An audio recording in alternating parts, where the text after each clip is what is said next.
Hello everyone, welcome to Bak정희TV. Today we'll talk about the North Korean human rights. The title is South and North Korean Youth Exposing the Reality of Human Rights in North Korea. Today we have wonderful panels to talk about North Korean human rights and also the history of the President Bak정희. In my right, we have Professor Sebastian Bertrand, a history professor for preparatory classes for Grand École. He has long been interested in and researched President Bak정희. And also we have Mr. Yang Soo-young, researcher at the Database Center for North Korean Human Rights. And in my left, we have Mr. Kim Kum-hyuk, former policy advisor to the Minister of Patriots and Veterans Affairs, and he is the North Korean escapee. So he will talk about more the reality of the North Korean human rights situation in these days. Well, first we will talk about the reality of the Korean Peninsula and the difference between North and South Korea.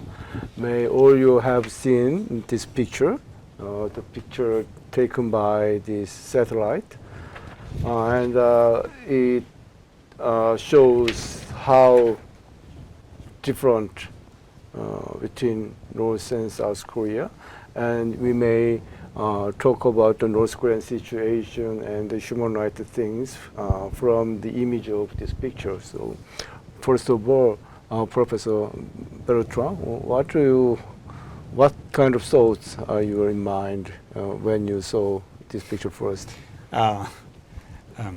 Thank you, Director Hong. Actually, I show this picture to my students quite often, and because it is a real strong symbol. You see North Korea is plunged into darkness, and South Korea is enlightened, full of lights, especially the Seoul metropolitan area. So I think it depicts quite good the huge difference, the huge gap, not only in economy, the huge gap between the two countries. And that's in the world, for the entire world. Good. So, Mr. Kim, as a person who lived in both North and South Korea, what do you think of this picture? I have seen this picture like 10 years ago. And when I first saw this picture, it was really heartbreaking to me. And after 10 years, nothing was changed. North Korea is still full of darkness, and South Korea is full of brightness, what our professor said. So I asked to my fellows who from also North Korean elite family, and then I showed them this picture. How do you think about that? And they all react same thing, like heartbreaking, and then unimaginable. So when they was in North Korea and when they lived as North Korean elite family in North Korea, they didn't know about this situation, and then they considered North Korea is one of the good country in the world under the Kim leadership. But when they went outside, and then when they have opportunity to go to another country, and then they saw the reality, and they saw what kind of reaction of the world to North Korea, and what kind of perspective pushed them in North Korea. I mean the perspective of the world to North Korean regime. So they shocked at first, and then they are very frustrated about that reality, and then they confused. What can they do? So yeah, this picture to North Korean elite family, and this picture to North Korean students make them very disappointed about their country. Okay, good. Mr. Yang, you also have something to say? Yeah, I think that photo is one of the reasons the main reason I've got interested in North Korean human rights issue. And I think something needs to be done. Yeah, I also show these pictures to my students in my class about the unification, and I usually say that, well, this picture shows why we need unification. The unification means to spread this bright light into the northern area of the Korean Peninsula, and we may talk about the unification issue at the last part of this conversation. Before that, let's get into the North Korean human rights issues. Well, regarding the North Korean human rights, well, I want to ask, what do you think the human rights means in a dictatorship country like North Korea? And also, we may compare the free democratic country like South Korea. So, well, let me first ask Mr. Kim. As far as I know, you just visited the United States and talked about the North Korean human rights with Americans. So you may talk about your experience and hold the picture of the human rights issues on the Korean Peninsula. So, regarding this question, I will say two things. So when I first listen about and when I first know about the word of human rights in Beijing, at that time I was one of the North Korean exchange students from Pyongyang. And then some of my friends who from other countries, they asked me about the human rights issues in North Korea. And then I read them like, what is human rights? So that means like, I didn't know the meaning of human rights. So at the time, I first learned about the human rights from other people who from outside the world. That means like, the issue of human rights is very, very important because everybody in North Korea, they have no idea what human right is. Even though they from elite class, even they from Kim's family, they have no idea, and they cannot explain what human right is in North Korea. So when I visit the United States, and the several officials asked me about how can we improve human rights in North Korea. So I mean, like, we send the information about human rights into North Korea to let them know what is human right is, and then what kind of the word of human rights, why is so important in Korean Peninsula, especially in North Korea. And if they knew about human rights, if they means like, if North Korean people know about human rights, and if North Korean people have their own dignity and own like freedom and own like their rights, they can rise up. But now they have no like knowledge about human rights in North Korea. That is the problem. Okay, well, I want now ask to Mr. Yang. You are the experts of the North Korean human rights, and you have long analyzed the situation of the human rights in North Korea. So, with the kind of the expertise and experience, please talk about the problems of North Korean human rights issues. First of all, I'd like to define what human right is first.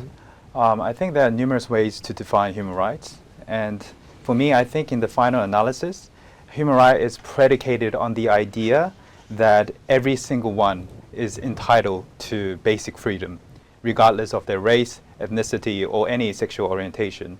So by simply just being a human, they should be endowed by these rights. And I think good institution, a good political system, institutionalizes this fundamental freedom into their political system. But whereas countries like North Korea, the values and the human right is not well embedded in the political system. Well, I see numerous testimonies but some people have heard about human rights, but I'm not sure whether that idea, that concept is well embedded in the political system of North Korea. I think that's the fundamental reason why there are so many violations occurring in North Korea. Okay, well, I want to also ask to Professor Bertrand. Especially, I want to hear about the European or more specifically the French perspective or French view on the human rights and the North Korean issues? Well, actually, as Mr. Young said, there are numerous ways to define human rights, and I must say it has become a problem. It has become a problem today because so many countries have their own definition of human rights. And if you see, for example, communist China, that they try to force the UN to change the definition of human rights that has been adopted in 1948. For France and the North Korean issue and human rights seen from France, I can say two things. The first thing is that France is the so-called country of human rights. I don't know if we deserve this, but it's a fact. It's just very often a nickname of France. And so there has been a lot of association, organization who pay attention to the respect of human rights among the world, not only in France, of course. And North Korea has no embassy in France. I mean, France is the last country in Europe, with Estonia, who doesn't recognize North Korea as a state. I mean, who doesn't have diplomatic ties with North Korea. There is some kind of North Korean bureau in France, but no ambassador. It means something, I think, about the position, the political position of France towards North Korea, in spite of decades of engagement or sometimes promises of political leaders who say, we will recognize North Korea, but it has never come to reality till now. Okay, that's good. And now then we will move on to the issue of the how to solve or improve the human rights situation in North Korea. Well, actually in South Korean society, or actually in over the world, well, basically human rights is known as a universal value. But as Professor Bertrand said, well, some countries assist that, well, it's my own problems and it's the issue of sovereignty even. And well, they argue that, well, I have my own definition of human rights, so don't touch us. And well, especially regarding the North Korean human rights issues, there is some disputes within South Korean society, how to approach it and how to deal with it.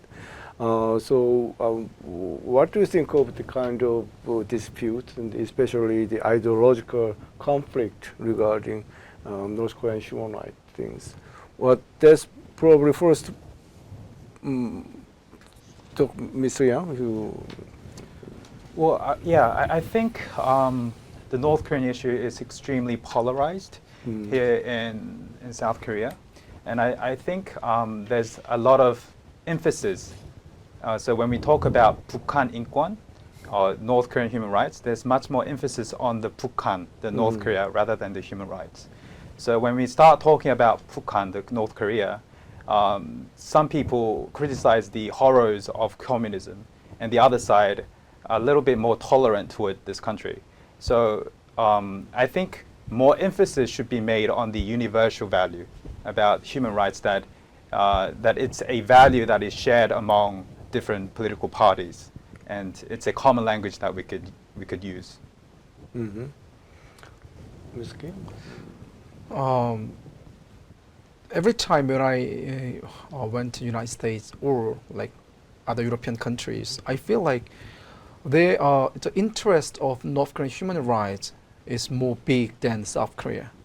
Especially in the United States, there are so many people who have really great interest about human rights issues in North Korea, and even like normal people asked a lot of questions, and they already knew what is going on in North Korea, and they really worry about that.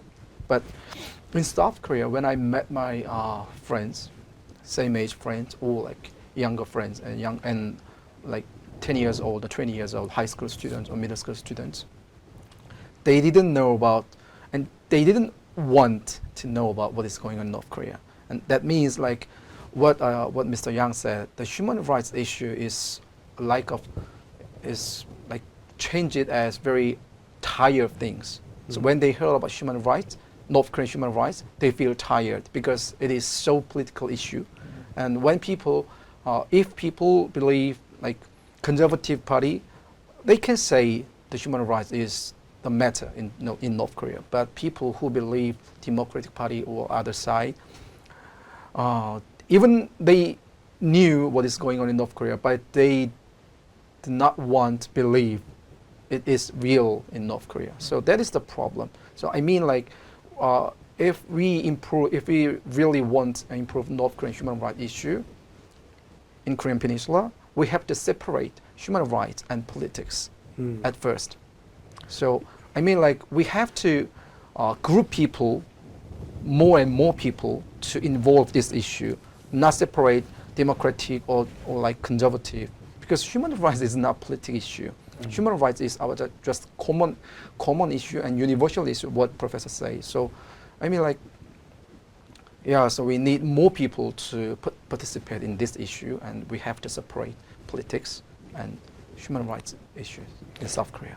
Yeah, that's very important point. And as you said, the human rights issue is really universal and, well, in the world, the humanitarian, as you said, humanitarian issue. But well, politics not a few times intervene into the human rights issues, and especially in South Korean society.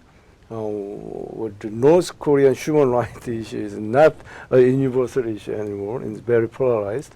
So in that sense, I want first ask to Professor Bertrand what the how I mean I want to know about the case in France or to Europe, or how the human rights issue is still treated, and is there also a politicized or a political intervention into human rights issues? I mean, in French policy. In French policy, yeah. Yes, in a way. Because we have a lot of organizations who defend human rights and want to promote human rights, not only in France, but all around the world. And some of them are misused by political parties to say that, I don't know, some other parties don't respect human rights, or this is a violation of human rights. But to be honest, in France, it's not a big issue anymore for many decades, because from left to right side of the political parties all try to, of course, to respect human rights and to say that any violation of human rights is really, they know that they are observed, really observed with great attention by all those organizations. But there can be also, I must say, some kind of counter-offensive and of those who say that this obsession for human rights leads also to some kind of to a wall. And actually, if you're always obsessed by human rights and by the respect of every human right in the details, you forget to be efficient in policy and to apply a law and to go forward with economic policy and so on. And that's what some in France call the droit de l'homiste, which means human rights obsessors, people who are obsessed by human rights and who see in everything a violation of human rights. So we have issues and discussion and arguments about this in France currently. Yeah, well, but in another way, it's healthy for democracy. I mean, it's a good thing that sometimes we must discuss about the real meaning of human rights. And even the so-called droit de l'homiste, even those guys, they are useful to democracy, even if we don't agree with them. So I think that it's a good thing in a way. Yeah. As you said, we got to have some balanced position and attitude towards human rights issues, like other social issues, and we need to talk and discuss continuously about what's the right direction or the helpful direction to really respect the human dignity in the world. But well, as we talked about, the problem is too much politicization. So we got to avoid that kind of problems. And well, now I want to talk about more about how to improve North Korean human rights, and given the situation in which the North Koreans continuously deny the necessity of the improvement of human rights. Well, but as you know, every year in UN, most of countries passed the resolution to require to ask the human rights improvement to North Korea unanimously. But North Korea do not listen to the international voice. Then in this situation, how can you make pressure or signals to, however small, to improve the North Korean human rights issues and to make the North Korean authorities listen to international voice? Professor? Well, I will hear, maybe I will give an answer as an historian. Historian. A professor, a history professor, that's my function actually. Well, the history has demonstrated many times that every time when South Korea tried to help North Korea with the best intention of the world, it always contributed to boost, to consolidate the North Korean authoritarian dictatorship and the North Korean nuclear state. So I think from that point of view, it's really difficult to put pressure on North Korea by human means, if I might say so.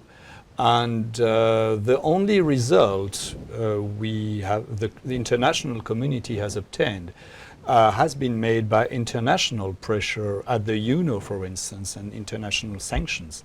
Without this, I think it would be very hard to count on the goodwill of the North Korean leader, and history has proved that many times in the 90s, at the beginning of the 21st century, and in the from 2018 till 2020. So maybe we should be cautious. I think the international community, should be cautious when the North Korean regime is promising something or saying something or is making a declaration. Also because they have a completely different state of mind. A completely that's exactly what Mr. Kim said. A completely different way of thinking. That's a difficulty. That's really difficult. But And we should keep on trying. about the international sanction on human rights issue in North Korea. So from this year, June, the UN Security Council started to discuss about human rights issue in North Korea. So I was the speaker at the time, and then I have testimony about what is going on in North Korea and why the UN Security Council should focus on human rights issue rather than like the political issue or military issue in North Korea. And then, except two countries, as you all know, Russia and China, and other countries, they are all agreed about we have to discuss every year about human rights issue in Security Council, and they understood the human rights issue is really, really close connected to their military issue. So if international community pressure North Korea to change their narrative about human rights, it's naturally connected to their military or their nuclear develop. So every year, from this year, UN Security Council has agreement about human rights issue, and then the representative of the ambassador of United States, she said we have to make another sanction to make some change in North Korean human rights issue. Then we will see, what will happen. Good. Yeah, and I totally agree to the point you made. There is a constant demand in the international community for the victims to voice up their experiences. And it's extremely important for even the civil society to create that platform so that the victims could testify their experiences. But one of the challenges that I face during my activities is that a lot of North Korean escapees are very busy adapting themselves to the South Korean system because it's a very competitive country, and I totally understand. And there's another reason, which is many of their families remain in North Korea, and there's a fear of retaliation against their family. Of course. So completely understanding their situation, but I still believe that the voices should be heard to the international society. So I think it's very important for us to create a safe platform where more victims could come out and testify their experiences. Yeah, that's really powerful. Yeah. Powerful. But well, as Mr. Yang said, another reality is that the North Korean victims are very cautious about the opening of the details, and also they worry about their families in North Korea. So we also need a balanced approach to solve this problem. Well, so now already we talked about the North Korean escapees and their families, and that means they are also the separate families, and we got to make efforts to make them to live together, and that is related with the unification issue we already talked about shortly. So,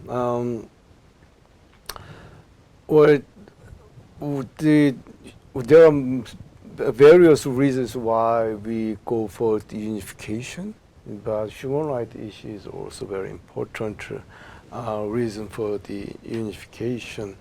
First, I want to ask Mr. Kim, what significance does improving human rights in North Korea in relation with unification? Unification. Yeah. So when we're talking about unification, the unification is the last hope to North Korean people and North Korean defectors. To me, if we don't have unification in our future, I can go back to my home and I can meet my family again. That means like among 30,000 North Korean escapees, they always have dream to go back their country, and that means the unification. And so recently I read a news articles about the North Korean high-rank diplomat, who is called Lee Il-gyu, and he said, unification. The majority of North Korean people, they really, really want unification, because if unification comes true, all the problems around North Korea will solve, like human rights issues, and economic issues, and like human dignity, and other like so many issues will solve because of unification. So they really, really want unification. And some people say like they want war. Means like, yeah, if war in Korean Peninsula again, South Korea will win. That means the unification from South Korea. Yeah, so this is real voice from North Korean people who are living in under the dictatorship. So unification is very important to North Korean people and North Korean defectors, and also unification is very important to South Korean people. I mean, like, yeah, so if we would not solve North Korean issue in our future, we have to pay every year a lot of money to maintain our like tensive relation between North Korea, and we have to use so much money to develop our military power to defend ourselves. So, yeah, that's very meaningless, I think. Yeah. Okay. Well, Professor Bertrand, as an outside observer, what do you think of the unification in the Korean Peninsula? And also, do you think the unification can contribute to the improvement of human rights? Well, that's a big question. Big actually. question. Yeah, I know.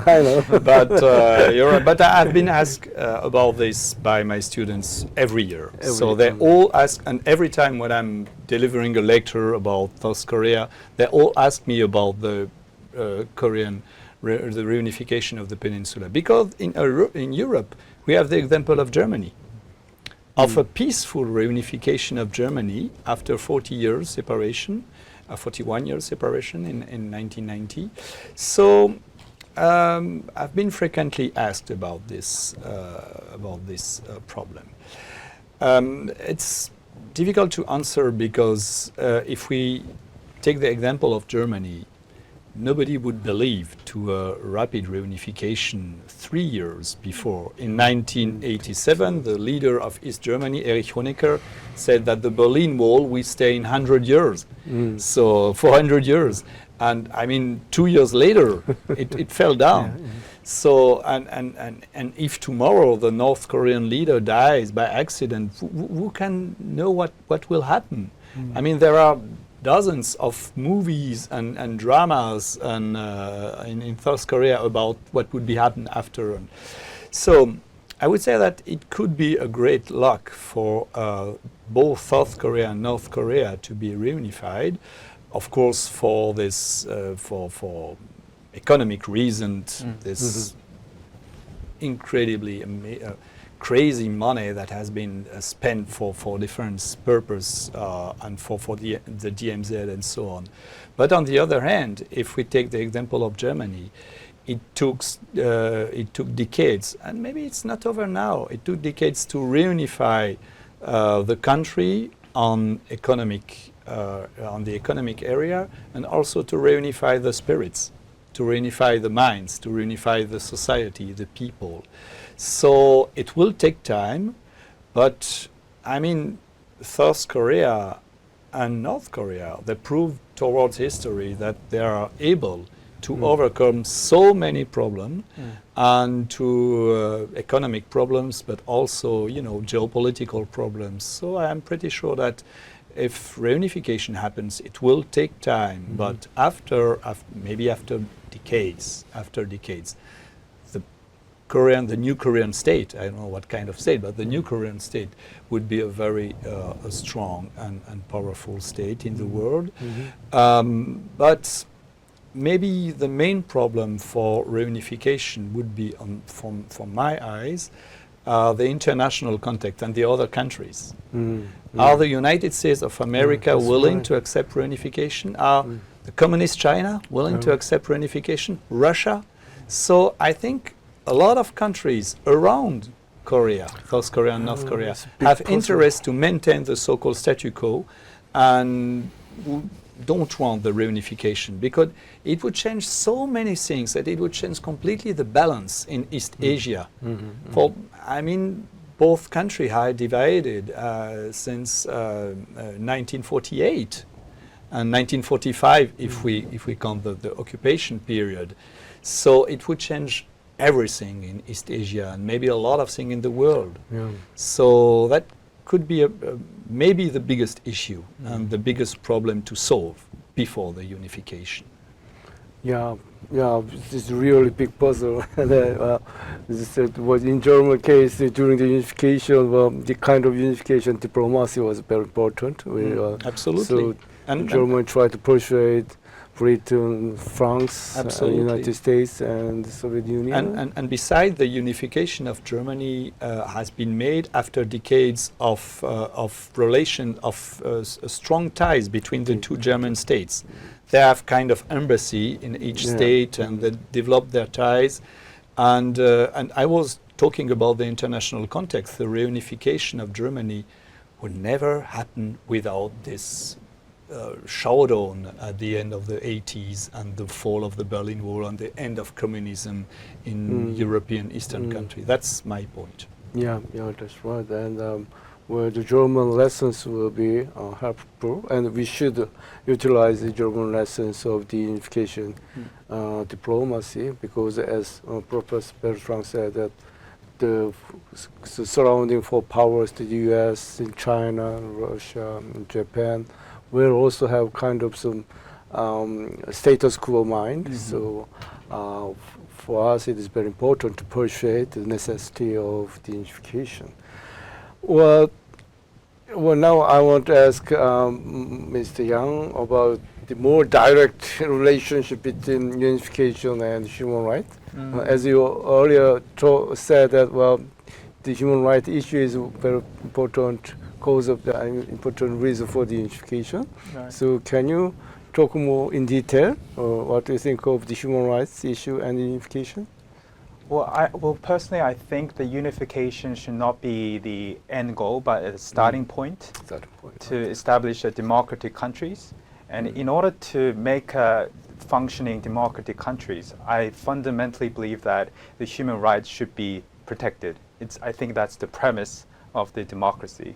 So I think that sort of creates improving the human rights situation in North Korea could sort of create a harmonious environment where the South Korea and the North Korea could live together, basically.